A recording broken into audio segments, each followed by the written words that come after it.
کہ آپ نے عمران خان صاحب کو اس معاملے میں آن بورڈ لیا ہے، کیونکہ جو فاؤنڈیشن ہے اس کے اندر بہت سے فنڈز آنے تھے، بہت سے پیسے آنے تھے، انہوں نے بڈز کرنی تھی، ڈیجیٹل پاکستان کے حوالے سے جو پروجیکٹس آنے تھے اس میں بھی شمولیت اختیار کرنی تھی، یعنی کہ ایک بڑا یہ اسکینڈل بن سکتا تھا کرپشن کے حوالے سے، لیکن اس کو ابھی یہ پائپ لائن میں تھا، اس کو روک لیا گیا۔ اس لیے روکا گیا کہ عمران خان صاحب کو پتہ چلا۔ وہ کیسے پتہ چلا اس کی بھی ایک کہانی ہے۔ اس کی کہانی یہ ہے کہ تانیہ ادرس سے پوچھا گیا کہ کیا عمران خان صاحب کے ذہن میں یا عمران خان صاحب کو آپ نے اعتماد میں لیا ہے کہ آپ ایک عوامی عہدہ رکھتی ہیں اور ساتھ میں یہ آپ نے فاؤنڈیشن ہی آ کے فوراً آتے ہی، یا تو پہلے ہوتی تو بندہ کہتا ہے کہ یار یہ پہلے کر رہی ہیں، لیکن آپ نے ابھی آتے ہی اس کو رجسٹرڈ کرا لیا ہے، تو یہ تو آپ کے جو عہدہ ہے اور یہ جو معاملات ہیں یہ تو اس میں تضاد آ جائے گا۔ اور انہوں نے کہا کہ میں نے عمران خان صاحب کے اعتماد میں لیا ہے۔ تو پھر چند لوگوں نے عمران خان صاحب سے یہ بات پوچھی کہ عمران خان صاحب وہ فاؤنڈیشن بنی ہے تو اس میں مالی جو معاملات ہیں اس میں غبن ہو سکتا ہے، کرپشن ہو سکتی ہے۔ تو عمران خان صاحب شوکڈ ہوئے، انہوں نے کہا کون سی بات کر رہے ہو، کون سی کمپنی یار، مجھے تو پتہ نہیں ہے۔ انہوں نے کہا کہ ایسے تانیہ ادرس نے بنائی ہے، وہ تو کہتے ہیں میں نے عمران خان صاحب کے اعتماد میں لیا ہے، میرے نوٹس میں ہے۔ عمران خان صاحب نے فوراً اس کی تحقیقات کا حکم دیا اور یہ تحقیقات لمبے عرصے سے چل رہی تھیں۔ اس کے بعد تانیہ ادرس سے اس کے بارے میں پوچھ گچھ کی گئی، ان سے بات کی گئی، وہ تسلی بخش اس کا جواب نہیں دے سکیں۔ اس کے بعد عمران خان صاحب کو ایجنسیوں نے بھی رپورٹ کیا، آئی بی نے ویسے بھی رپورٹ کیا۔ تو اس سارے معاملات دیکھنے کے بعد جب عمران خان صاحب کو تانیہ ادرس مطمئن نہیں کر سکی کسی بھی طرح سے، تو عمران خان صاحب نے پھر ان سے استعفیٰ لیا اور کہا کہ آپ کو استعفیٰ دینا پڑے گا، اس کے علاوہ کوئی چارہ نہیں ہے۔ اب آ جاتے ہیں آپ کو ظفر مرزا کی طرف۔ ظفر مرزا کے حوالے سے جو سپریم کورٹ کے ریمارکس تھے، آپ کو پتہ ہوگا کہ ایک بار ہیڈ لائنس بنی تھی کہ ظفر مرزا سے استعفیٰ لے لیا گیا یا انہیں مستعفی ہونے کا ہدایت کر دی گئی ہے یا حکم آ گیا، آرڈر آ گیا سپریم کورٹ کا، لیکن اس ٹائم ریمارکس تھے، آرڈر میں نہیں لکھا گیا تھا۔ اور اس کے علاوہ ایک ماسک کا اسکینڈل تھا۔ پھر سب سے بڑا جو اسکینڈل تھا وہ تھا ادویات کا، اور ظفر مرزا پر ادویات کی قیمتوں کو بڑھانے کے حوالے سے اور تھوڑا سے اس میں معاملات میں اوپر نیچے کرنے کے حوالے سے ان کے اوپر جو اعتراضات تھے اس کی انکوائری ہو رہی تھی، انکوائری ہوئی ہے۔ عمران خان صاحب نے انہیں بھی کہا کہ آپ وہ اپنے عہدے سے الگ ہو جائیں، کیونکہ وہ عمران خان صاحب کو مطمئن نہیں کر سکے۔ عمران خان صاحب نے دونوں سے استعفیٰ لیا۔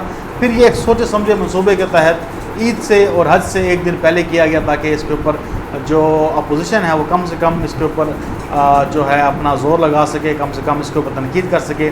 اس لیے کیا کہ کل حج شروع ہو جائے گا، آج تو ویسے شروع ہو چکا ہے، کل حج آ جائے گا، اس کے بعد خطبہ آ جائے گا، پھر عید آ جائے گی، تو یہ معاملہ تھوڑا سیٹل ہو جائے گا۔ اس لیے اس دوران یہ چیز لی گئی تاکہ معاملات کو سیٹل کر لیا جائے۔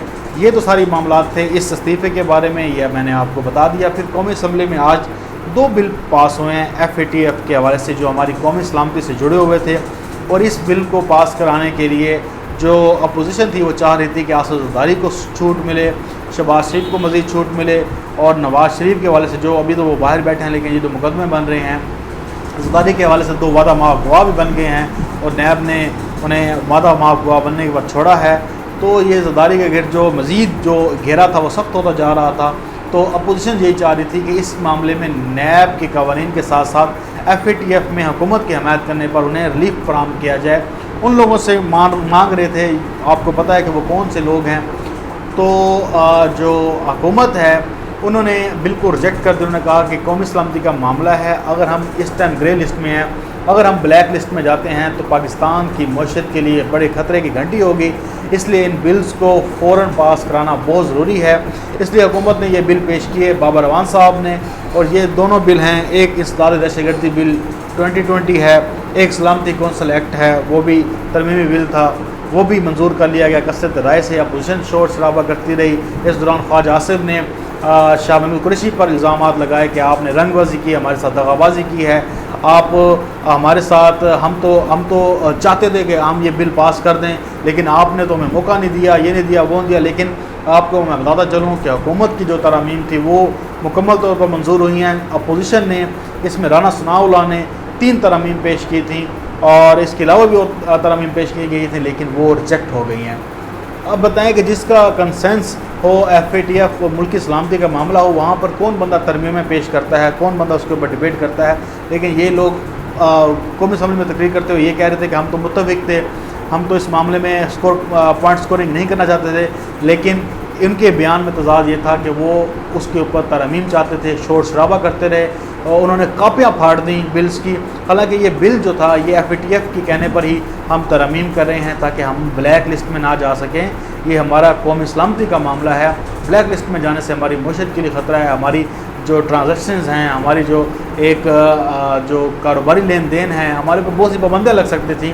یہ سارا معاملہ ہے، آپ کو پتہ ہے کہ اس کے اوپر اگر بلیک لسٹ میں جاتے ہیں تو اس کا ایک اور معاملہ ہے، اس کے اوپر مزید ایک ویڈیو بنانے کی ضرورت ہے کہ بلیک لسٹ میں جانے کے بعد پاکستان کو کیا کیا نقصانات ہو سکتے ہیں۔